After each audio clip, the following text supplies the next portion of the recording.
नमस्कार दोस्तों, स्वागत है आप सभी का ऑनलाइन फर्स्ट यूट्यूब चैनल पे। जैसा कि दोस्तों आप जानते हैं, किसी भर्ती संबंधित कोई भी जानकारी होती है आप सभी को ऑनलाइन फर्स्ट चैनल के माध्यम से सबसे पहले दी जाती है। इस वीडियो में हम बात करेंगे आरक्षण को लेकर कोर्ट के बड़े फैसले के बारे में, साथ ही ओबीसी की कई जातियों को लेकर, इसके अलावा उत्तर प्रदेश में प्री प्राइमरी स्कूलों को लेकर, साथ ही उसके शिक्षक और भर्ती के बारे में, इसके अलावा एडेड जूनियर, इसके अलावा अगर बात की जाए एक और भर्ती के विज्ञापन के लिए, एक एक करके सारी जानकारी आप सभी को दी जाएगी। वीडियो को लाइक कर दें, साथ ही शेयर कर दें और चैनल को सब्सक्राइब करना बिल्कुल ना भूलें, जिससे कि जानकारी आप सभी को सबसे पहले मिलती रहे।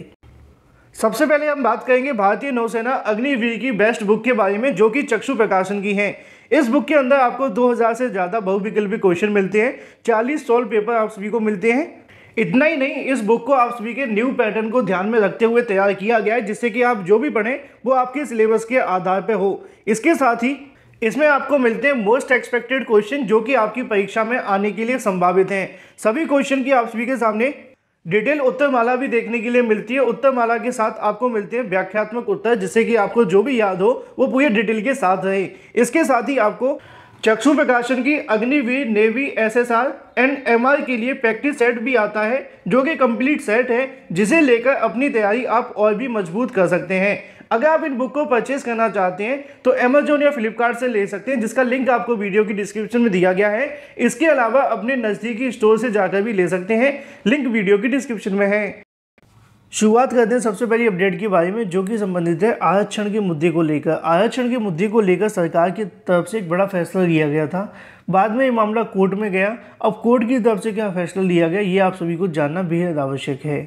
उत्तर प्रदेश सरकार के माध्यम से एक आदेश जारी किया गया था, जिसके अंदर बताया था कि ओबीसी की कई ऐसी जातियां हैं जिनको एससी में शामिल कर दिया जाए। अब इसको लेकर क्या राज्य सरकार के पास में ये अधिकार है या नहीं, इसका फैसला कोर्ट को करना था। उसी के संबंध में आज के कई समाचार पत्रों में आपको इससे संबंधित जानकारी भी देखने के लिए मिल जाएगी। हाईकोर्ट ने कहा कि केंद्र व राज्य सरकारों को नहीं है, केवल संसद को ये अधिकार देखने के लिए मिलता है। कौन सा अधिकार? कि ओबीसी की जातियों को एससी में शामिल करने के संबंध में।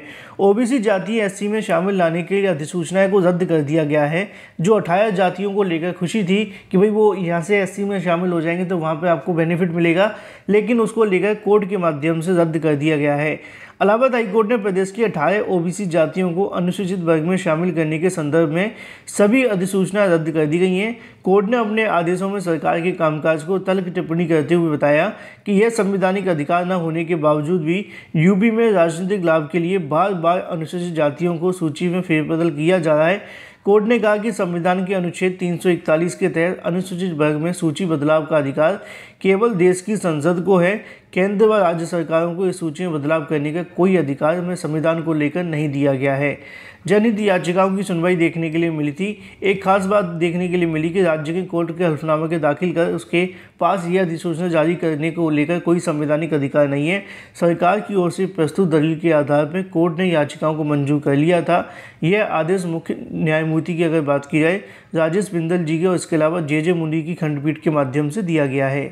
उसी के संबंध में यहाँ पे बहुत सारी जानकारी लिखी हुई कि पहले भी इससे संबंध में जो रोक है वो लग चुकी है, जिस समय अखिलेश यादव की सरकार के समय में इस प्रकार की जानकारी देखने के लिए मिली थी। 2005 से लगातार इसको लेकर जो कोशिशें वो की जा रही हैं। बात कर लेते हैं अपनी अगली अपडेट के बारे में, जो कि संबंधित है एडेड जूनियर शिक्षक भर्ती को लेकर। आप जानते हैं कि एडेड जूनियर शिक्षक भर्ती को लेकर मैंने कई बार अपनी वीडियोस के माध्यम से कहा था कि जब नया आप सभी का परिणाम जारी होगा कि बड़ा उलटफेर आपको देखने के लिए मिलेगा। मैंने ये भी आपको बताया था कि फेल वाले पास हो जाएंगे, पास वाले फेल हो जाएंगे, और भी बहुत सारी चीज़ें आपको देखने के लिए मिलने वाली हैं। उसी को लेकर आज के समाचार पत्रों में आपको जानकारी भी देखने के लिए मिल जाएगी। जो जानकारी आप सभी को ऑनलाइन फर्स्ट चैनल के माध्यम से 3-4 हफ्ते पहले भी दी गई थी, वही जानकारी आज एक बार फिर से आपको देखने के लिए मिलती है। जूनियर हाई स्कूल शिक्षक भर्ती के परिणाम में हो सकता है उलटफेर। उलटफेर का मतलब क्या है? अंक देने में गड़बड़ी के कारण शासन के निर्देश पर संशोधित होने जा रहे अशासकीय सहायता प्राप्त जूनियर हाई स्कूल शिक्षक भर्ती के परिणाम का यथावत रखने को लेकर उम्मीद नहीं है, उसमें उलटफेर की संभावना है। ऐसे में 15 नवंबर 2021 को घोषित किए गए परिणाम में सफल रहे कई अभ्यर्थियों को झटका लग सकता है। या तो वो अनुत्तीर्ण रह जाएंगे, मतलब कि फेल हो जाएंगे, कुछ अभ्यर्थी यहाँ से सफल हो जाएंगे। इसकी संभावना इसलिए जताई जा रही है क्योंकि प्रधान अध्यापक के 390 और सहायक अध्यापक के 1504 पदों के लिए 17 अक्टूबर 2021 को परीक्षा करवाई गई थी। परीक्षा का परिणाम करीब 1 महीने के बाद घोषित किया गया। 571 अभ्यर्थी ने कम अंक दिए जाने की शिकायत की। शासन के निर्देश पर कराई गई जांच के दौरान मैनुअली यहाँ पे मिलान पाया गया तो यहाँ पे जानकारी मिली कि कई ऐसे अभ्यर्थी जिनके नंबर कम या ज़्यादा कर दिए गए हैं। फिर उसके बाद पुनर्मूल्यांकन को लेकर उत्तर प्रदेश परीक्षा नियामक अधिकारी के माध्यम से करवाया गया। ऐसे में अगर बात की जाए दोनों पदों के लिए लगभग 46,979 अभ्यर्थी सफल घोषित किए गए थे। कुछ अभ्यर्थियों की ओर से लगाई गई याचिका पर हाईकोर्ट यानी कि बुधवार को 31 अगस्त को सुनवाई भी थी, जिसकी अगली तारीख 12 सितंबर लगा दी गई है। अगली तारीख मुकर्रर के बाद में अनिल भूषण चतुर्वेदी के माध्यम से बताया गया कि पहले पुराना परिणाम निरस्त किया जाएगा, फिर उसके बाद में नया परिणाम जारी होगा। सवाल यह है कि नया परिणाम किस तारीख को जारी होगा। तो सचिव परीक्षा नियामक अधिकारी के माध्यम से कहा गया कि आने वाले 7 दिनों के अंदर हम एडेड जूनियर शिक्षक भर्ती के परिणाम को रद्द कर देंगे। अब पीएनबी 2 आदेश जारी करेगी। पहला आदेश ये होगा कि पुराना परिणाम रद्द कर दिया जाता है और दूसरा परिणाम नया जारी कर दिया जाता है। बात कर लेते हैं अपनी अगली अपडेट के बारे में, जो कि संबंधित है उत्तर प्रदेश के अंदर एक और नई भर्ती के विज्ञापन को यहाँ से जो मंजूरी है वो दे दी गई है। और ये जो आपको भर्ती देखने के लिए मिलेगी वो होगी जल्द भरे जाएंगे लैब टेक्नीशियन के पद। इसके बारे में जानकारी देखने के लिए मिलती है। प्रदेश में लैब टेक्नीशियन के लगभग 700 पदों की भर्ती की प्रक्रिया लटकाए जाने के विरोध में मंगलवार को अगर बात की ब्रिजेश पाठक जी के यहाँ पे अभ्यर्थियों के माध्यम से मुलाकात की गई और उनके सरकारी आवास पर पहुंचकर अभ्यर्थियों ने शिकायत दर्ज करवाई कि स्वास्थ्य विभाग की लापरवाही की वजह से भर्ती प्रक्रिया लटकी हुई है। अभ्यर्थियों का कहना है कि उत्तर प्रदेश अधीनस्थ सेवा चयन आयोग ने त्रुटिपूर्ण बताकर वापस विभाग को भेज दिया था। मामला लटका हुआ है, अब कोई सुनवाई नहीं हो रही है। अभ्यर्थी ने बताया था कि पीटी 2021 के माध्यम से 2022 में इसकी परीक्षा होनी थी, लेकिन वह नहीं हो सकी है। इसी को लेकर अभ्यर्थी मांग कर रहे हैं कि अगर परीक्षा नहीं हुई तो यहाँ से 2021 की जो वैधता है वो खत्म हो जाएगी और ऐसे में अगर दोबारा से वैधता खत्म हुई तो दोबारा से पीटी पास करना पड़ेगा। बात कर लेते हैं अपनी अगली अपडेट के बारे में, जो कि संबंधित है उत्तर प्रदेश के प्री प्राइमरी विद्यालयों को लेकर। उत्तर प्रदेश में प्री प्राइमरी स्कूल शुरू हो चुके हैं। अब जब आप यहाँ पे बात आती है ना प्री प्राइमरी को लेकर, तो अलग अलग राज्य अपने अपने हिसाब से भर्ती करते हैं। मैं आपको थोड़ा डिटेल में दे देता हूँ। पंजाब के अंदर आपको जानकारी मिलेगी कि वहाँ पे एनटीटी वाले अभ्यर्थियों को प्री प्राइमरी बैठने का मौका मिलता है। अच्छा, एनसीटी क्या कहती है ये भी आपको पता होना चाहिए। एनसीटी कहती है कि प्री प्राइमरी के विद्यालयों में पढ़ाने के लिए जो अभ्यर्थी योग्य हैं वो सिर्फ यहाँ पे एनटीटी करने वाले अभ्यर्थी होते हैं। ठीक है, एनटीटी। अब एनटीटी सबके पास तो है नहीं है, क्योंकि अभी जब नए प्री प्राइमरी स्कूल शुरू हो रहे हैं तो सबके पास नहीं होगा, लाजमी सी बात है।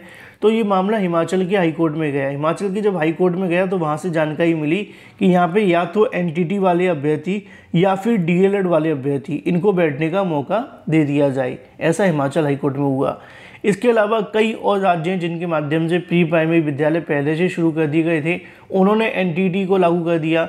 लेकिन अब उत्तर प्रदेश के अंदर भी प्री प्राइमरी स्कूल शुरू हो चुके हैं। अब यहाँ पे शिक्षक कौन बनेंगे ये जानना आपको बेहद आवश्यक है, क्योंकि एनसीटी की माने तो सिर्फ यहाँ पे एनटीटी वाले अभ्यर्थी इसके लिए बन सकते हैं। लेकिन जब तक आपके पास में एनटीटी वाले अभ्यर्थी नहीं है तो कौन यहाँ पढ़ाएंगे, इसके बारे में जानकारी आप सभी को इस वीडियो के माध्यम से ही दे दी जाएगी। यहाँ पे आप सभी को देखने के लिए मिलेगा कि प्री प्राइमरी स्कूलों के रूप में काम करेंगे आंगनबाड़ी केंद्र।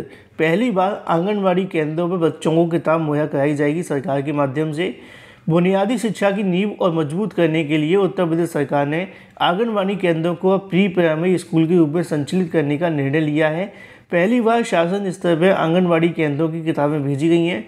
जिले भर में हर केंद्र को लेकर 21 किताबें मुहैया कराई गई हैं। बच्चों के लिए अलग अलग लाल, नीली, पीली किताबें भेजी जाएंगी।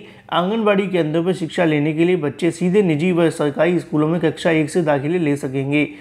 जिले में कुल अगर बात की जाए 3079 आंगनबाड़ी केंद्र हैं। इन केंद्रों पर 3.5 लाख से ज़्यादा ननिहाल यहाँ से पंजीकृत हैं। अब तक सरकार आंगनबाड़ी केंद्रों को ननिहालों के पोषण देने के साथ ही शारीरिक गतिविधियों को ध्यान देती थी। अब यहाँ पे शिक्षा पर ध्यान आकर्षित किया जाएगा, लेकिन अब प्रदेश सरकार केंद्रों की शिक्षा पर भी ध्यान दे रही है।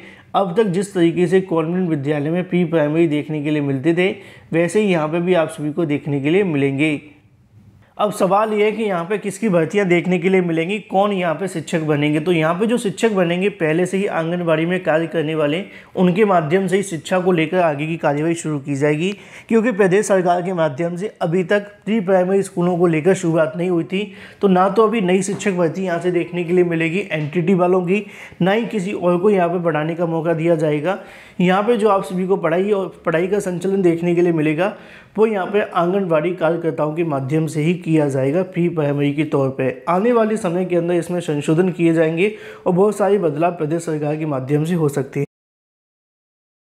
बात कर लेते हैं अपनी अगली अपडेट के बारे में, जो कि संबंधित है महिला अग्निवीरों की बम्पर भर्ती को लेकर।